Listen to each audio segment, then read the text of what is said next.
पूर्णमदः पूर्णमिदं पूर्णात् पूर्णमुदच्यते पूर्णस्य पूर्णमादाय पूर्णमेवावशिष्यते। ॐ शान्ति शान्ति शान्ति।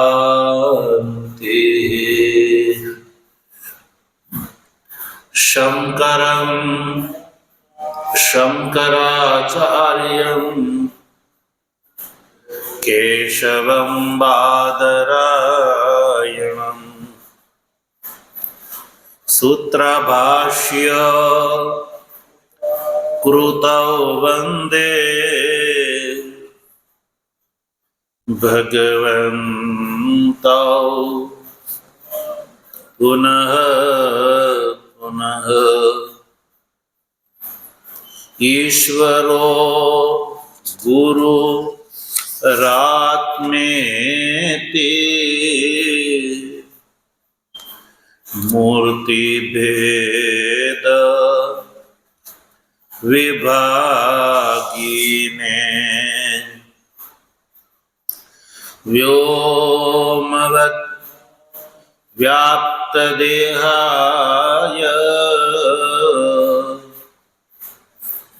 दक्षिणामूर्तये नमः। ॐ शान्ति शान्ति शान्ति।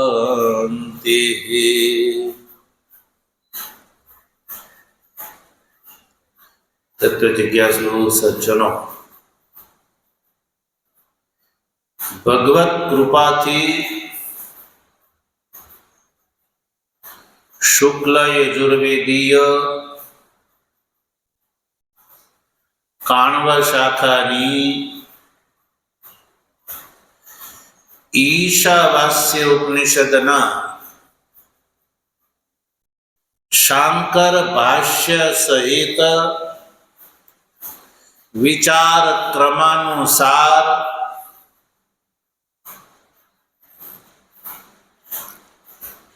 प्रथम ब्रह्म विद्या प्रकरण नो विचार आपणे करी चुक्या अने आ उपनिषदना 9मा श्लोक थी उपासना उपसर्जन कर्म प्रकरण नो प्रारंभ श्रुति करे छे। कोना माटे? अज्ञने माटे। कोना माटे? कर्मनिष्ठ अधिकारी, कर्मपरायण जे कर्मी छे, कर्म करता करता जे जीजीविषु छे एना माटे भगवती श्रुति कर्म अने उपासनाना समुच्चयનું विधान करवानी ઈચ્છા थी एक એટલે કે એકલા કર્મ અને એકલી ઉપાસનાના અનુષ્ઠાનની નિંદા કરે છે શ્રુતિ। શા માટે? કે જે કર્મનિષ્ઠ છે એ लोकांतर ना चक्कर में न पड़ता क्रम मोक्ष नो भागीदार थई जाए अथवा तो चित्त शुद्धि ना माध्यम थी ब्रह्म विद्या नो अधिकारी बनीने सद्य मोक्ष नो भागीदार थई जाए। એટલે અજ્ઞ અધિકારીને વિશિષ્ટ ફળ પ્રાપ્ત થાય એ માટે શ્રુતિ આ 9મા શ્લોકમાં એકલા કર્મનું ફળ અલ્પ છે, એકલી ઉપાસનાનું ફળ પણ અલ્પ છે. એટલે વિશિષ્ટ ફળ પ્રાપ્ત કરવા માટે કર્મ અને ઉપાસના બેવું કર્તવ્ય છે. તો એકલા કર્મનું ફળ બતાવ્યું, અંધમ તમઃ. કેવું તમ? અંધમ તમઃ એટલે અંધકારથી યુક્ત તમઃ, એટલે કે અદર્શનાત્મક જે તમ છે એને પ્રવિશંતિ યાની કે પ્રાપ્નુવંતી પ્રાપ્ત કરે છે. કોણ પ્રાપ્ત કરે છે સજ્જનો? તો કહ્યું કે યે અવિદ્યામ ઉપાસતે. અવિદ્યાની એટલે કે કર્મનું અનુષ્ઠાન. ઉપાસતેનો અર્થ છે અનુતિષ્ઠંતિ, કારણ કે કર્મ અનુષ્ઠેય છે, ઉપાસના ઉપાસ્ય છે. એટલે જે કર્મપરાયણ છે અને કર્મથી અભિપ્રાય છે, અગ્નિહોત્રાદિ એનું લક્ષણ છે એવા કર્મથી અભિપ્રાય છે અગ્નિહોત્રાદિ કર્મ. સજ્જનો, વૈદિક કાળમાં અગ્નિહોત્ર કર્મ પ્રત્યેક ગૃહસ્થીના ઘરે થતું આવતું હતું. વર્તમાન કાળમાં કાળકૃત દોષ આપણે કહી શકાય કે ભારત વર્ષની અંદર જ વૈદિક ધર્મનો પ્રચાર પ્રસાર છે. તો ભારત વર્ષમાં હાલના સમયમાં અગ્નિહોત્ર કરવા વાળા બહુ જૂજ લોકો જોવા મળશે. આપણે લોકો ભૂલી જ ગયા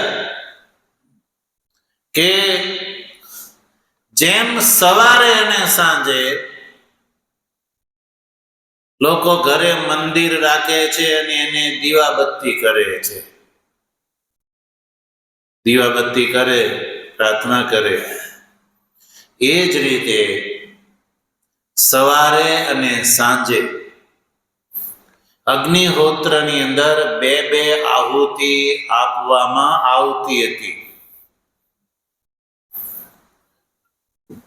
અગ્નિહોત્રની અગ્નિ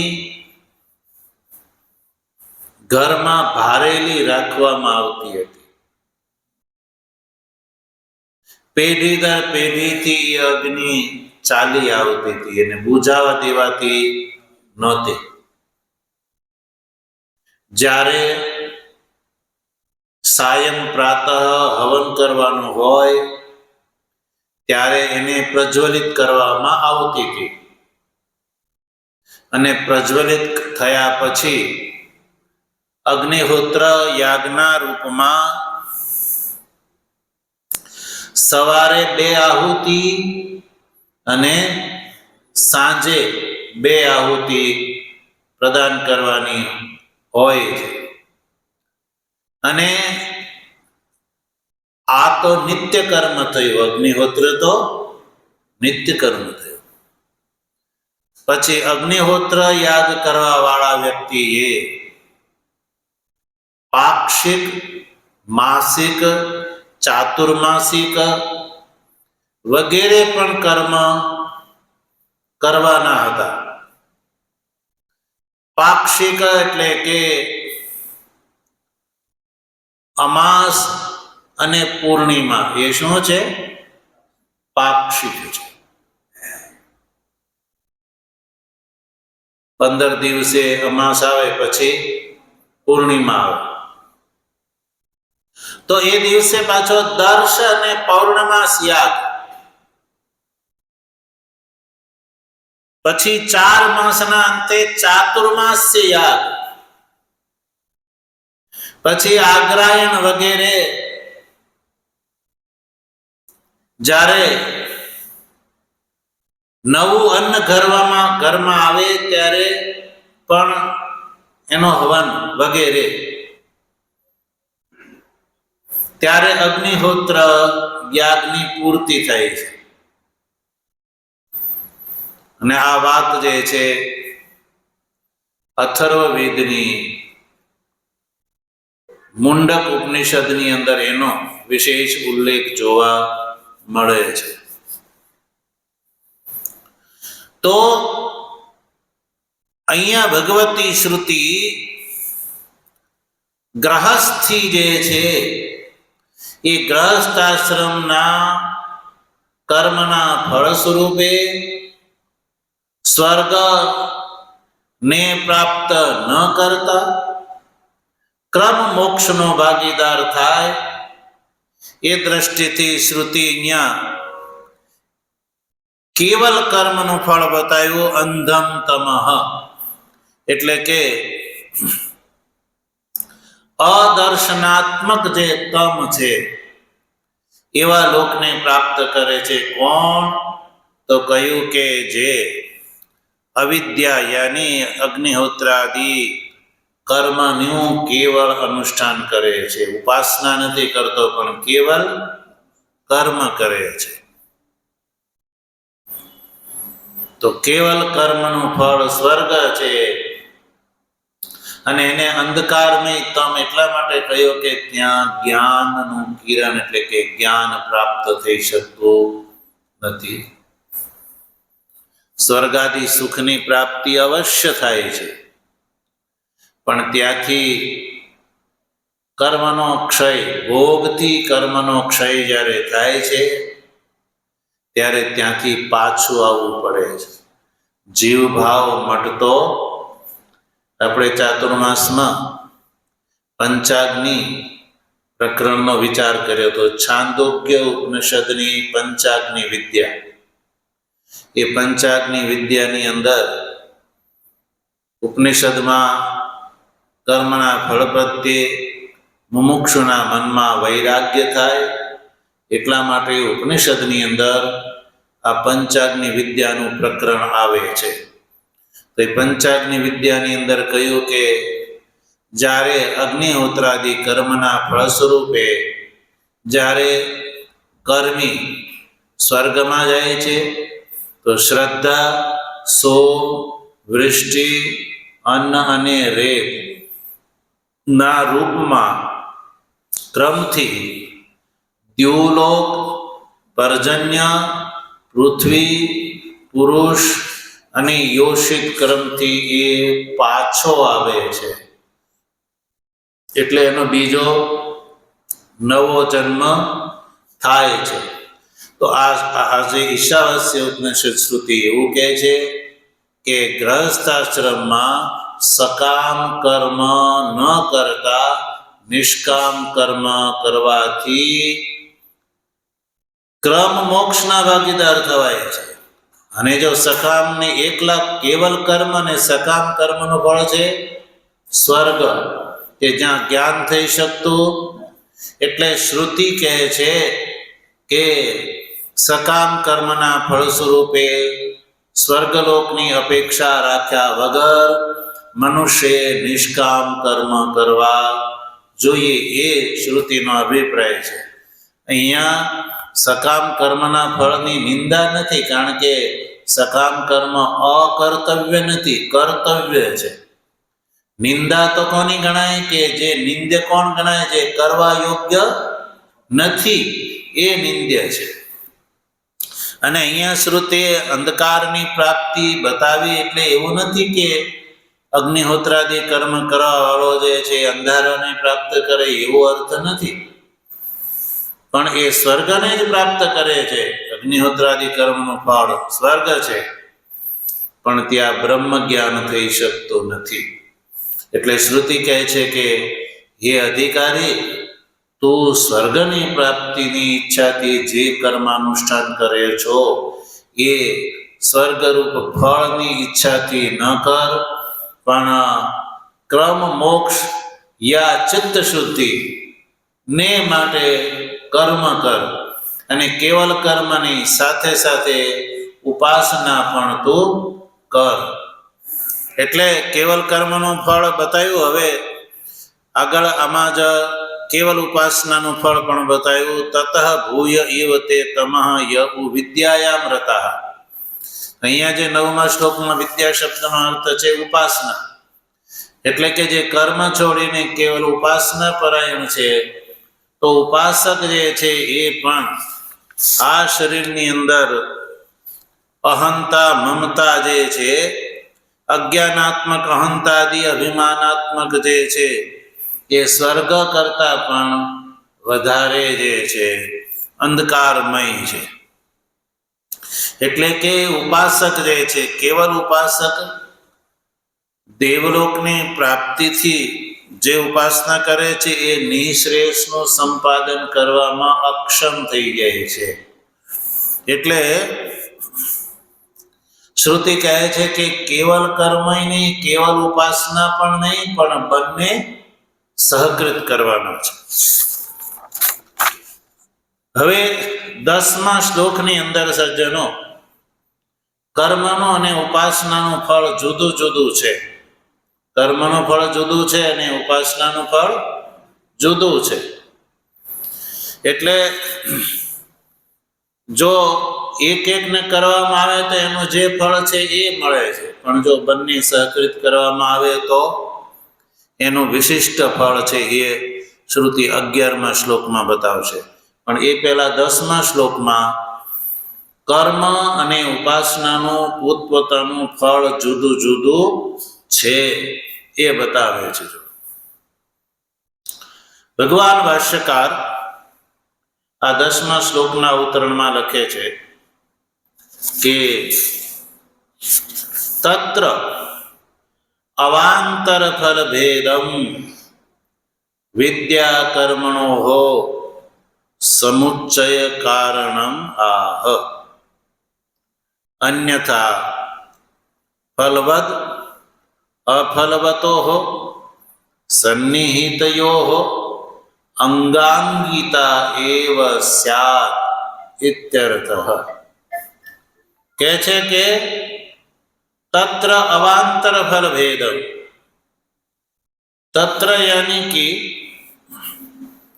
આ પ્રસંગમાં અવાંતર એટલે ભિન્ન ભિન્ન ફળભેદ જે છે વિદ્યા કર્મણો સમુચ્ચય કારણ. વિદ્યા અને કર્મના સમુચ્ચયનું કારણ છે. જુદા જુદા ફળ છે એ વિદ્યા એટલે કે ઉપાસના, એ વિદ્યા શબ્દનો અર્થ છે ઉપાસના, અને કર્મના સમુચ્ચયનું કારણ છે. અહીંયા શ્રુતિ એવું નથી કહેતી કે કર્મ અને ઉપાસનાનું ફળ નથી, બંનેના ફળ છે. અવાંતર ફલ ભેદ છે એટલે જ એ સમુચ્ચયનું કારણ છે. અને જો અહીંયા કર્મ અને ઉપાસનાનું ફળ ન હોય તો શાસ્ત્રકારોએ વ્યવસ્થા એવી કરી છે કે ફલવદ અફલવત. જે કર્મનું કોઈ ફળનું વર્ણન શ્રુતિમાં જોવા ન મળતું હોય, કર્મનું વિધાન હોય પણ એ કર્મનું કંઈ ફળનો ઉલ્લેખ ન હોય, તો એ જે અફલવાન જે છે એ ફલવાનનું અંગ ગણાય. ફલવાનનું અંગ ગણાય. તો અહીંયા ફળ છે એટલે એ અફળ હોવાથી ફલવદનું અંગ નથી કર્મ યા ઉપાસના, પણ બંનેનું અલગ અલગ ફળ છે. અને ન હોત તો ફલવદ અફલવત. ફળવાન કર્મ જે છે એનું અફળવાન કર્મ જે છે એ ફલવાનનું અંગ બની જાય છે. અને કોનું અંગ બને? જે સન્નિહિત, જેનો ઉલ્લેખ કર્યો હોય એનું. તો એ બંનેની વચ્ચે અંગાંગી ભાવ થઈ જાય. અંગાંગી ભાવ, એક અંગ અને એક અંગી. જેમ રોટી છે, આખી રોટી હોય એને અંગી કહેવામાં આવે, અને એનો એક ટુકડો જુદો પાડીને આગ બાજુમાં મૂકવામાં આવે તો એ અંગ કહેવાય. એટલે એક ટુકડાનો અને રોટી એ બેનો અંગાંગી ભાવ સંબંધ ગણાય. એક અંગી છે અને એક અંગ છે. એટલે શ્રુતિનો અભિપ્રાય છે કે કર્મનું અને ઉપાસનાનું પોતપોતાનું સ્વતંત્ર ફળ છે. કર્મનું સ્વતંત્ર ફળ છે પિતૃલોક, સ્વર્ગલોક, અને ઉપાસનાનું પણ ફળ છે વિદ્યા, દેવલોક. બંનેનું ફળ જુદું જુદું છે. હવે શ્રુતિ બંનેનો સમુચ્ચય એટલા માટે બતાવે છે કે કેવલ કર્મ અને કેવલ ઉપાસનાનું ફળ છે એ અલ્પ છે. શું છે? અલ્પ છે. એટલે કોઈ મનુષ્ય કેવલ કર્મ પરાયણ રહે તો એ બહુ જાજુ ફળ મેળવી શકતો નથી. સ્વર્ગમાંથી પાછું આવવું પડે, સ્વર્ગનું જ ફળ પ્રાપ્ત કરી શકે છે. ઉપાસનાના ફળ સ્વરૂપે દેવલોકની પ્રાપ્તિ થાય છે. એટલે કે ત્યાં સાલોક્ય અને સામીપ્ય મોક્ષની પ્રાપ્તિ થાય છે, સાયુજ્ય અને સારૂપ્ય નહીં. એટલે એ ઉપાસનાનું, કેવલ ઉપાસનાનું ફળ પણ અલ્પ જ છે. એટલે એ વાત બંનેનું ફળ જુદું છે એ આ શ્રુતિમાં કહ્યું. એ શ્રુતિનું આપણે ઉચ્ચારણ કરીશું 10મા શ્લોકનું. અન્ય દેવાહુર્વિદ્યયા અન્યદાહુરવિદ્યયા ઇતિ શુશ્રુમધીરાણામ યેનસ્તદ્વેચ ચક્ષિરે. અન્ય દેવાહુર્વિદ્યયા અન્યદાહુરવિદ્યયા ઇતિ શુશ્રુમધીરાણામ યેનસ્તદ્વેચ ચક્ષિરે.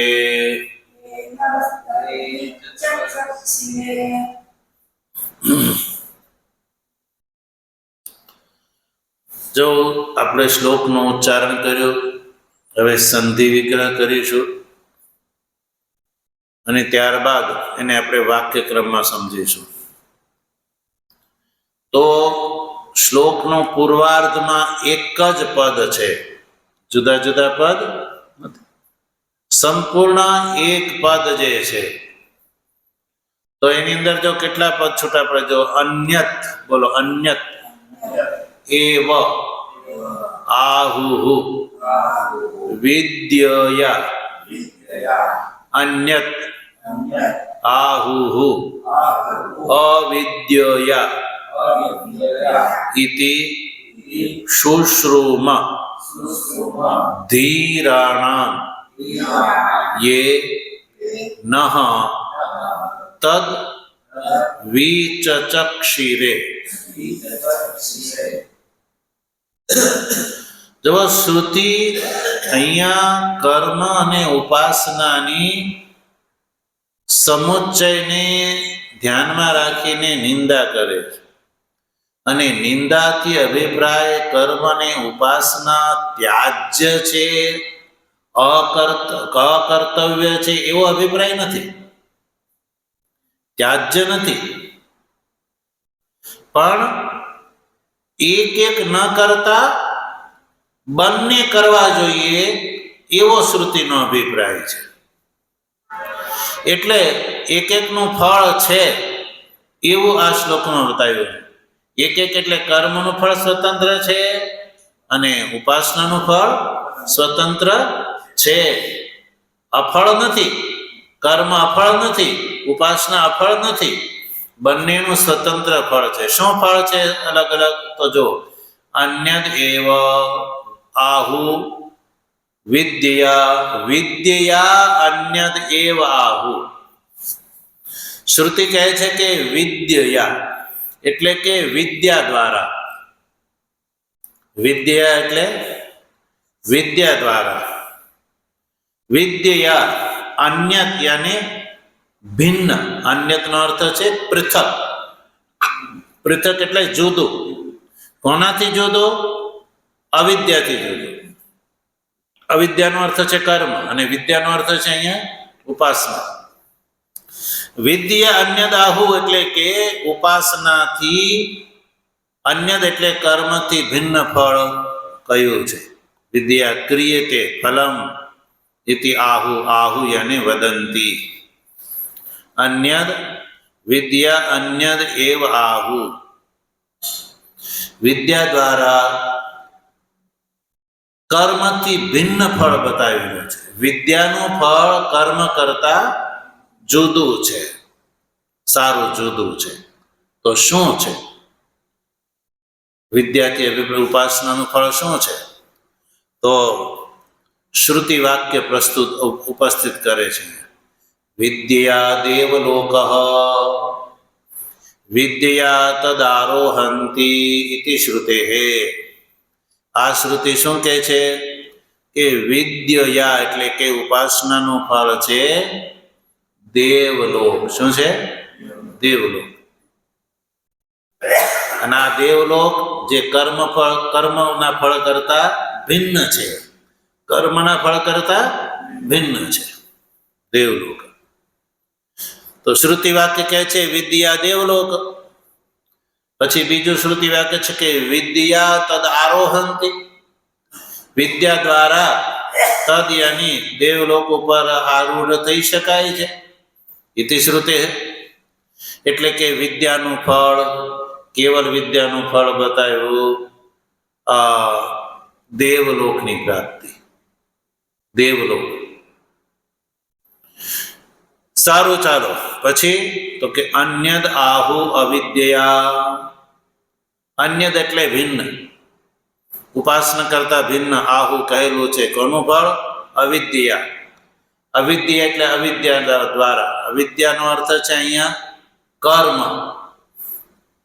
કર્મણા ક્રિયતે. કર્મનું ફળ જે છે એ વિદ્યાના ફળ કરતા ભિન્ન છે. અચ્છા, ચાલો ભિન્ન છે તો શું એનું ફળ છે? તો કયું? કર્મણા પિતૃલોક. કર્મ દ્વારા પિતૃલોકની પ્રાપ્તિ એ શ્રુતિ વાક્ય છે. અહીંયા કર્મથી અભિપ્રાય છે અગ્નિહોત્રાદિ કર્મ, અથવા તો ઈષ્ટ કર્મ, પૂર્ત કર્મ અને દત્ત કર્મ. એનું ફળ છે પિતૃલોકની પ્રાપ્તિ. ક્યાં લખ્યું છે એવું? તો કે બૃહદારણ્યક ઉપનિષદ શ્રુતિ આ વાત કહે છે.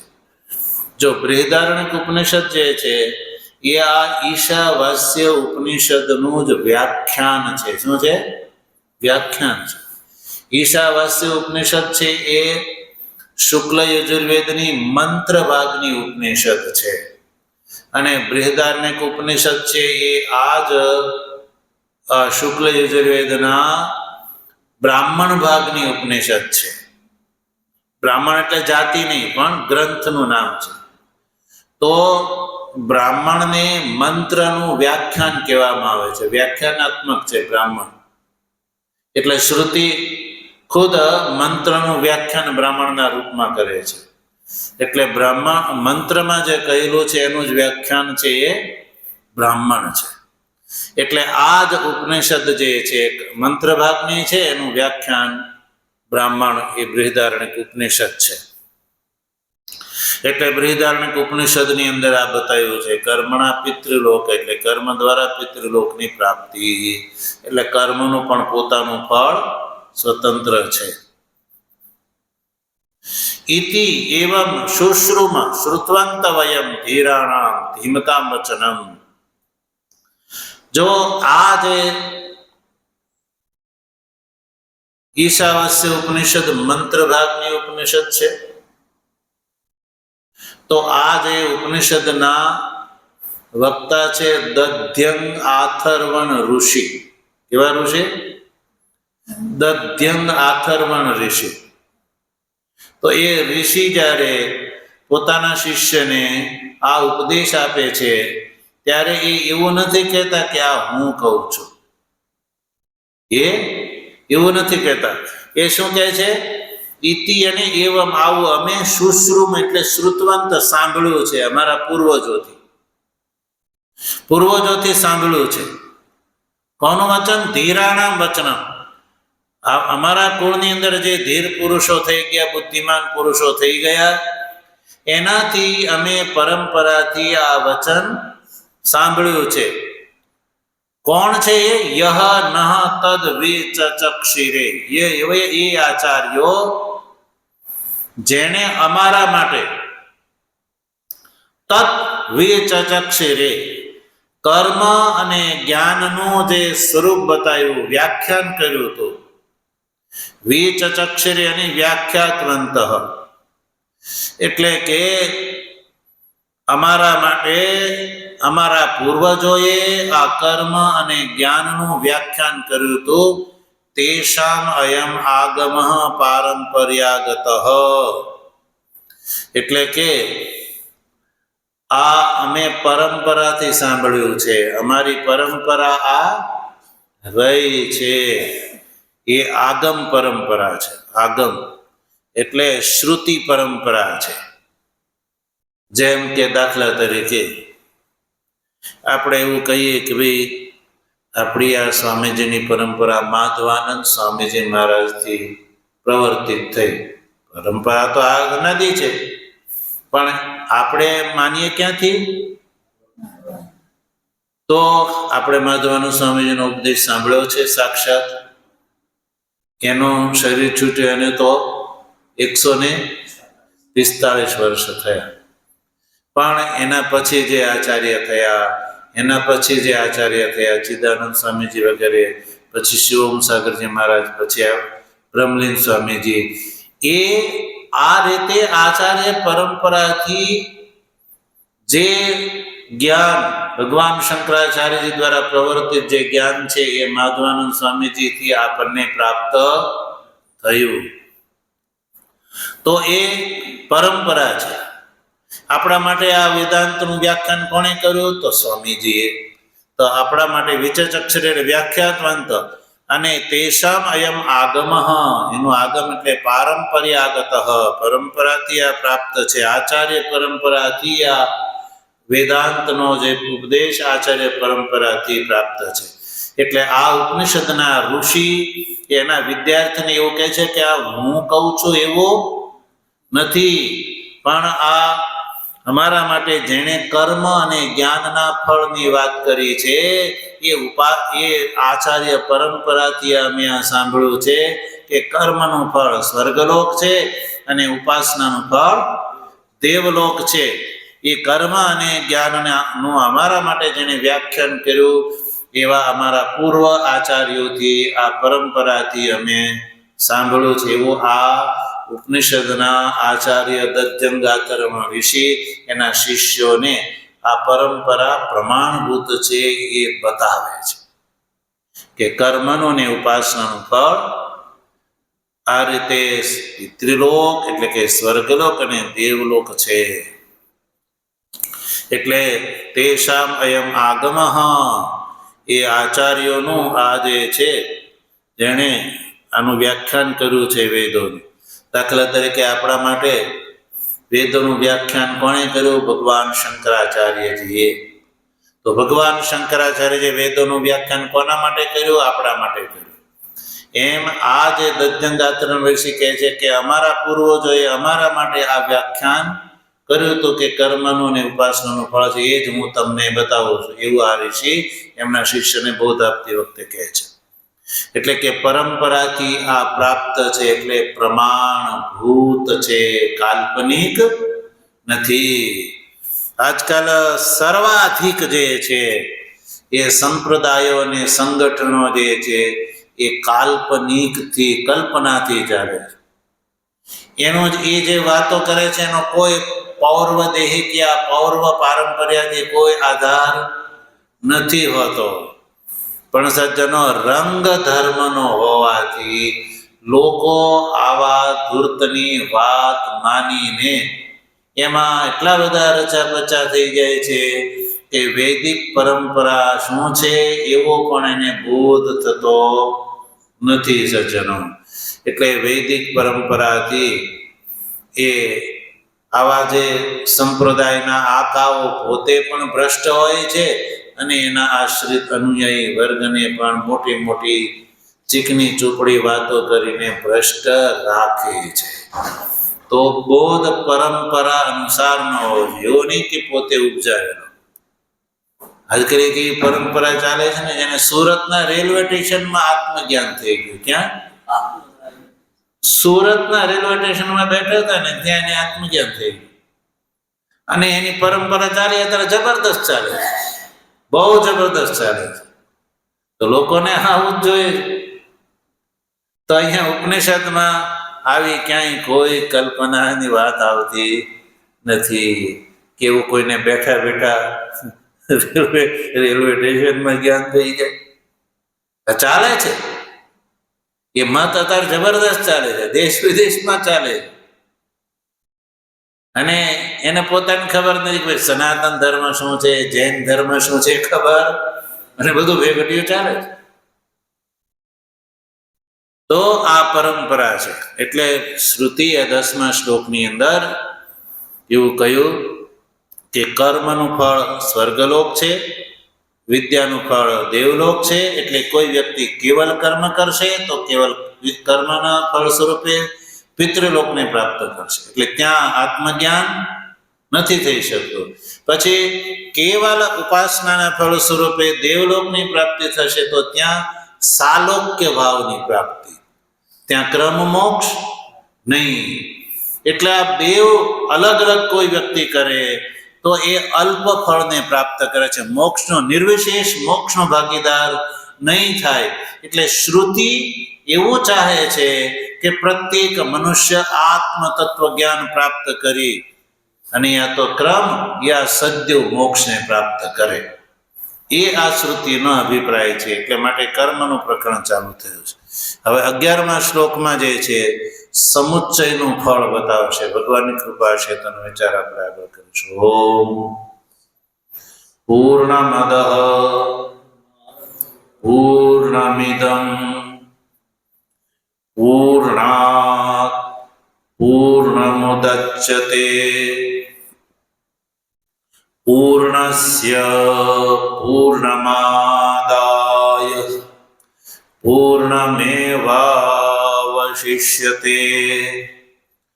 ઓમ શાંતિ શાંતિ શાંતિ. સદગુરુદેવ